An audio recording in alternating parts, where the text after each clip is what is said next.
안녕하세요. 부자노트입니다. 오늘은 탈서울 시대가 올 것이다. 그거에 대해서 한번 얘기해 볼까 합니다.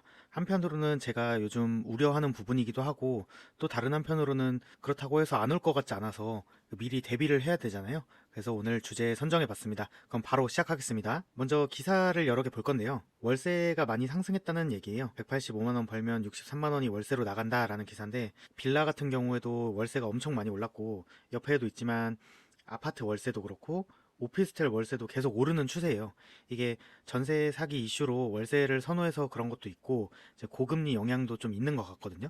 그래서 이렇게 월세가 빠르게 상승하고 있다라는 상황 먼저 보실 수 있고, 그 두 번째로는 전세에 대해서 한번 볼 필요가 있는데, 지금 이거는 경기도 외곽 자료예요. 고양시 기사인데, 지금 신축이나 상태 좋은 물건들은 빠르게 소화되고 있고, 그리고 또 매매에 대해서 지금 불확실성이 좀 큰 시장이잖아요. 그래서 전세 수요가 늘다 보니까 전세 물건들이 빠르게 거래되고, 그리고 일부 가격 상승도 나오고 있다라는 기사거든요. 그래서 제가 요즘 시장 동향도 보고 임장도 다녀보면 전세 시장이 좀 이렇게 요약해 볼 수 있을 것 같아요. 그러니까 서울의 중급지 이상, 예를 들어서 서부권에서, 서울 서부권에서 마포부터 뭐 가재울, 수색 그쪽까지, 그리고 상급지로는 대중들이 많이 관심이 있는 잠실까지, 이렇게 보면은 전세 매물은 확실히 감소한 것 같아요.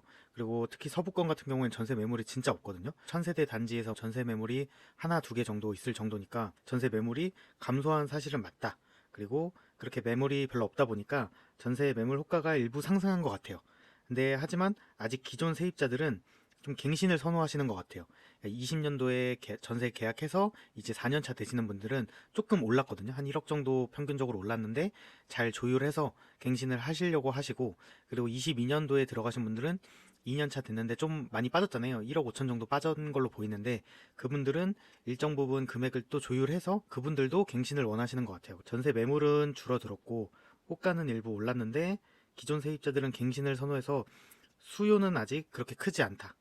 수요가 아직 크지 않아서 지금은 전세 가격이 상승하고 있지 않지만, 그래도 저는 그런 전세 매물이 별로 없는 그런 매물들 몇 개만 소화되면 그래도 일부 전세 상승이 나올 거라고 보고 있거든요. 중급지 이상은 이런 상황이고, 하급지, 서울에서 대표되는 노도강부터 기사에서 나온 것처럼 고양시, 그 인근 경기도권들은 전세 거래가 확실히 증가하고 있는 것 같아요.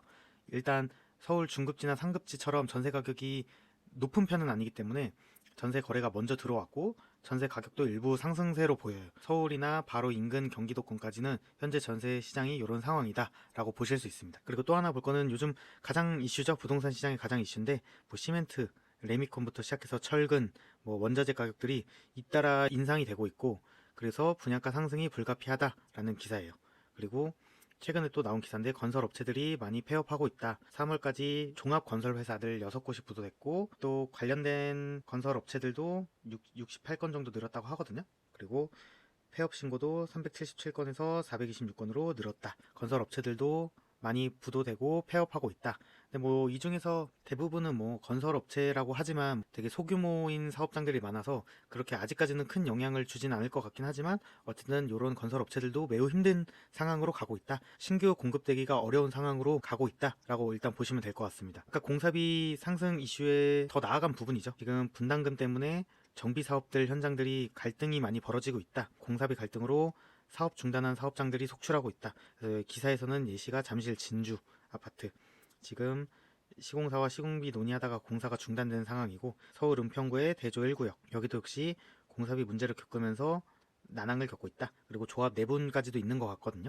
네, 이런 상황이고, 또 상계주공 기사도 있는데, 노원이죠. 상계주공도 집값이 지금 4.6억 정도의 거래가 되고 있는데, 분담금이 5억이라는 소식을 듣고 이제 급매도 늘고 조합 간의 갈등도 늘고, 이제 시공사의 마찰도 있어서 한번 GS건설과 해지를 했던 사업장이거든요. 이런 것들 때문에 정비 사업이 지연될 수밖에 없는 상황이다라고 보시면 될 것 같습니다. 그리고 또 하나는, 이게 주택 인허가 관련된 기사거든요. 근데 10채 중에 9채가 아파트라는 기사예요. 또 여기서 보실 수 있는 게, 뭐 아파트가 지금 뭐 공사비 이슈나 재개발, 재건축 현장들이 갈등을 빚고 있는 상황이거나 이런 걸 봤을 때 아파트 인허가가 는 상황은 아니라고 보이거든요. 빌라 신축이 급감을 한 거죠. 빌라 신축이 급감을 하다 보니까 상대적으로 비율이 아파트가 뭐 90% 이상이고 빌라는 거의 10%대 미만이다라는 얘기죠. 그래서 쏠림 현상이 심화되고 있고, 서울에 어쨌든 다 아파트에 살 수 있는 건 아니잖아요. 그러니까 주거 선택폭이 줄어들었다. 요것도 전월세 상승에 영향을 주는 요소죠. 청년층, 대학생들이나 이런 분들이 지금 피해를 입고 있고, 또 서민층들, 아파트보다는 어쨌든 가격이 저렴한 주거를 선택하시는 분들이잖아요. 그래서 서민층이 피해를 보고 있다라는 기사고, 또 이렇게 빌라 신축이 또 어려운 이유가 지금 아파트를 공급하기 위해서 정부나 서울시에서 엄청 노력하고 있잖아요. 신통기획 재개발이나 모아타운 같은 곳들을 엄청 많이 지정을 하고 있거든요. 근데 그런 곳들이 지정되다 보면 이제 개발 행위 제한들이 들어가다 보니까, 그리고 새로 지으면 현금 청산되거나 이런 리스크가 있기 때문에 또 그것 때문에 빌라를 또 못 짓는 상황이 오고 있거든요. 이런 것들이 다시 빌라 공급을 막고, 또 빌라 공급이 안 되면 또 전월세가 또 오르고, 그러니까 이런 상황이 딜레마적인 상황이다, 악순환이다라고 보시면 될 것 같습니다. 그러니까 제가 이런 기사들을 쭉 가져온 이유가 지금 서울시장을 한번 요약해 볼 필요가 있다고 생각을 하거든요. 기사 내용들을 요약해 보면 월세가 상승하고 있다, 월세가 상승하고 있고, 이런 것들이 지금은 아파트 시장, 소형 아파트 시장에 먼저 전세 상승이 오고 있지만, 향후에는 저는 빌라도 전세 상승이 다시 일어날 수밖에 없다고 생각을 해요. 빌라의 월세 상승이나 오피스텔 월세 상승이 이제 향후에는, 지금은 기피 대상이지만 빌라도 자극할 수밖에 없고, 이미 아파트 시장은 하급지부터 점점 전세 가격이 오르고 있고, 중상급지 이상도 매물이 줄어들어서 조금만 거래가 나기 시작하면 전세 상승이 모두 다 예상된다라고 보실 수 있고, 원자재나 공사비 상승이 지금 뭐 현실화됐죠. 현실화됐고, 저는 이 부분이 뭐 금리가 인하되고 뭐 하더라도 과거 수준으로 돌아가기 쉽지 않아 보여요. 그러니까 아예 뉴 노멀 시대로 가고 있지 않나, 저는 그렇게 보고 있고, 이런 것 때문에 정비 사업 갈등이 심화되고 있다. 분담금 때문이죠. 이런 것들은 뭐 대부분 분담금 때문인데, 어쨌든 그런 걸로 인해 갈등이 심화되고 있다. 건설업체들 폐업이 가속화되면서 아파트 공급이 축소될 상황이다. 그래서 아파트 공급 부족은 심화될 것으로 예상이 된다. 빌라나 오피스텔 공급도 축소가 될 수밖에 없다. 공사비도 오르고 땅도 비싸졌고, 건설업체들도 선뜻 나서지 못하고 있는 상황이고, 그리고 정부나 서울시는 아파트 공급을 위해서 신규 재개발 구역들을 빠르게 지정하고 있다라고 현재 상황을 요약해 볼 수 있을 것 같아요. 저는 탈서울 시대라고 오늘 썸네일을 가져왔는데, 좀 이런 상황이 예상이 되거든요. 그래서 여기서부터는 제 생각이에요. 지금 현실에서 벌어지는 일들을 가지고 제가 전망해보는 부분입니다. 그래서 어쨌든 그 부분 감안하시고 들어보시면 좋을 것 같아요. 일단 월세나 전세는 추가 상승이 될 것 같아요. 아파트 같은 경우에도 뭐 중상급지도 그렇고 가격이 오른 매물들 몇 개밖에 없기 때문에, 그런 매물들이 수요가 조금 늘어서 그런 부분들이 소화만 되면 전세나 월세가 추가 상승이 예상이 되거든요. 저는 이런 부분이 금리 인하 후에도 다시 떨어지거나 이러기는 쉽지 않을 것 같아요. 높은 수준을 유지할 것으로 보이고, 그리고 재개발 재건축 시장이 갈등이 심화되고 이런 것들이 공급 지연으로 갈 것 같아요. 어쨌든 진짜 사업성을 높여서 막 분담금을 대폭으로 낮춰주지 않는 이상 지금 시공비나 그런 상황에서는 쉽지 않거든요. 공급 지연이 심화될 것 같고, 아파트 공급은 심화될 것 같다. 그러면 이제 정부나 서울시가 나서야 되는데, 뭐 총선도 있고 이런 공급 부족 이슈가 계속 심화될 거잖아요. 규제를 완화하거나 향후에 더 심화될 경우엔 정비 사업을 지원하는 방향으로 갈 수밖에 없다라고 보이고, 이런 것들 규제 완화나 정비 사업 지원은 결국 사업성을 높여서 분담금을 낮춰주는 거죠. 분담금을 낮춰주는 건데, 그럼 이렇게 하려면 어떻게 해야 되느냐?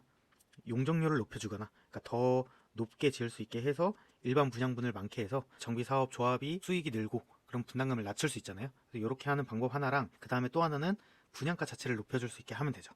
요즘은 뭐 거의 다 풀리긴 했지만 분양가 상한제도 없애고 뭐 이런 부분인데, 그러면은 아파트 분양가가 추가 상승할 수밖에 없거든요. 근데 이렇게 분양가를 추가 상승한다는 게 무한정 늘릴 수 있는 부분이 아니잖아요. 그래서 저는 한편으로는 분양가를 올릴 수 있는 입지의 정비 사업들만 먼저 추진이 될 것 같아요. 이런 부분들이 또 양극화를 가속화시키는 요인이죠. 양극화를 더 가속화시킬 수 있을 것 같아요. 그래서 일반 분양분을 높여서라도 분양이 될 수 있는 뭐 한강변이라든지 뉴타운 중에서도 좋은 입지 가진 뭐 노량진 같은 경우라든지, 이런 정비 사업 구역들만 빠르게 진행이 될 거고, 분양가를 올리면서 진행이 될 거고, 노원이라든지 뭐 상계 이쪽은 분양가를 올리면 일반 분양에 대한 리스크가 커지기 때문에 분양가를 올려주더라도 쉽지 않을 것 같아요. 한동안은 이런 것들이 분양가 올릴 수 있는 정비 사업들만 추진이 될 거고, 양극화로 벌어질 것이다 라고 좀 예상이 되고, 신규 재개발 구역들을 빠르게 지정하고 있잖아요. 저는 이렇게 지정을 해야 된다고 생각은 돼요. 많이 지정을 하고 빠르게 지정을 해야 그 중에 또 다 되는 게 아니잖아요. 그래서 일부분만이라도 성공을 해서 아파트가 되는 건데, 어쨌든 그래서 빠르게 지정을 해야 공급이 느는 건 사실이지만, 이렇게 지정하다 보면 정비사업이 추진이 되는 곳들은 또 이주 수요가 나오잖아요. 그리고 일기 신도시 재건축도 한다고 얘기가 나오고, 그럼 그런 이주 수요들이 갈 곳이 필요한데, 또 3기 신도시 분양가도 처음에 공지된 것보다 저는 올라갈 수밖에 없다고 생각을 하거든요. 공사비도 오르고 있고 그거에 따라서 지금 토지 LH에서 토지를 분양하는 가격도 조금씩 올라가고 있거든요. 그럼 그걸 받아서 짓는 건설사들도 마진이 지금 안 나와서 토지 비용들을 연체하고 있는 상황인데 그러면은 사업성을 올려야 되기 때문에 분양가를 높일 거예요. 그러니까 3기 신도시도 싸게 안 나올 거고 그리고 많은 재개발 구역들이나 1기 신도시 재건축 같은 경우에도 먼저 진행되는 곳들에 이주 수요 나올 거고 그러면 이분들이 이제 다 아파트 갈 수 없기 때문에 또 빌라 시장이나 이런 곳으로 가야 될 수밖에 없고 그런 시장을 자극할 수밖에 없다고 생각을 해요. 서울 토지, 단독, 노후 빌라, 희소성이 가속화될 것 같아요. 제가 아까 앞에서도 말씀드렸지만 대부분이 지금 아파트를 건설하겠다는 계획에 초점이 돼 있잖아요. 근데 오히려 평당 공사비로 따져보면 아파트 같은 경우에는 규모의 경제잖아요. 넓은 토지를 한 번에 조성을 해서 많은 단지를 한 번에 짓는 거기 때문에 그래도 그나마 가격을 조금 낮출 여지가 있지만 빌라 같은 경우에는 평당 공사비가 더 들어가긴 하거든요. 또 건설에 대한 규제들이 많다 보니까 빌라 같은 경우에도 평당 건설비가 오히려 아파트보다 많이 드는 상황인데 그런 거에 대한 지금 지원 같은 건 없으니까 신축 빌라 같은 경우는 더 짓기 어렵고 또 재개발 구역들이 빠르게 지정될수록 또 신축 빌라나 서울의 토지 자체가 제가 저번에 계산해본 결과 10% 이제 미만대로 떨어지기 직전이거든요. 진짜 서울에 이제 노 빌라라든지 토지가 10%밖에 안 남았는데 그곳에서도 재개발 구역이 빠르게 지정되고 있어서 더 빠르게 감소하고 있고 그런 빌라로 가야 되는 수요들은 이주 수요로 인해서 나올 수밖에 없고 대학을 가는 청년분들이라든지 계속 늘어날 수밖에 없잖아요. 서울의 토지나 단독, 노후 빌라들은 그러니까 서울의 땅이죠. 희소성이 계속 가속화될 것 같아요. 양극화도 벌어질 것 같고. 그래서 저는 오늘 결론은 타월 서울시대가 지금도 인구는 계속 경기도권으로 유출되고 있어요. 유출되고 있는데 저는 이 부분이 계속 유지되거나 오히려 더 가속화될 수도 있다라고 보고 지금 어쨌든 일부분 하락장이 온 다음에 이제 거래가 슬슬 퍼지면서 보합장의 모습을 보여주고 있는데 이때라도 서울에 땅 한 평, 뭐 아파트라도 자산, 그러니까 서울의 자산을 얻는데 좀 많이 집중하셨으면 좋겠어요. 지금 그렇게 산 서울의 땅 한 평, 그리고 아파트 하나 이런 것들이 향후에는 진짜 이런 상황이 지속될 경우 큰 자산이 되지 않을까라고 생각을 합니다. 그래서 오늘은 영상 여기서 마치겠습니다. 오늘도 들어주셔서 감사합니다. 다음에 좋은 영상으로 돌아오겠습니다.